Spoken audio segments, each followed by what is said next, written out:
To the married, I give this charge. And notice his concession here. Not I, but the Lord. In other words, he's not saying this is less authoritative. Paul's teaching is just as authoritative as the teaching of Jesus.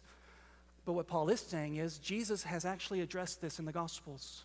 And so this isn't me speaking, this is what Jesus said. The wife should not separate from her husband. And the word separate means divorce. Wife shouldn't divorce her husband. But if she does, she should remain unmarried or else be reconciled to her husband. And the husband, same thing, should not divorce his wife.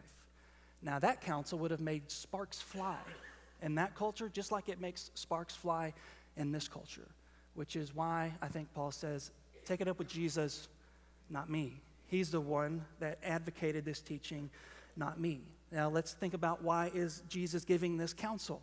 When Jesus teaches on divorce in the New Testament, he says, if anyone divorces his spouse and marries another, except for sexual immorality, their remarriage is committing adultery. Now, why would Jesus say that? Well, Jesus lived in a no-fault divorce culture. People getting divorced for all kinds of reasons.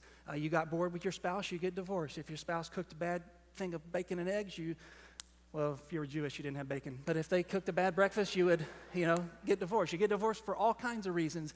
And what would happen is the reason that people were getting divorced is because even non-Christians believed that adultery was bad. That's good that they could affirm that adultery is bad. But because they didn't want to commit adultery, what they thought was, well, I'll just get a legal document saying that she's no longer my spouse, so then I can trade her in for their newer, improved model. And it won't be adultery because it's legal.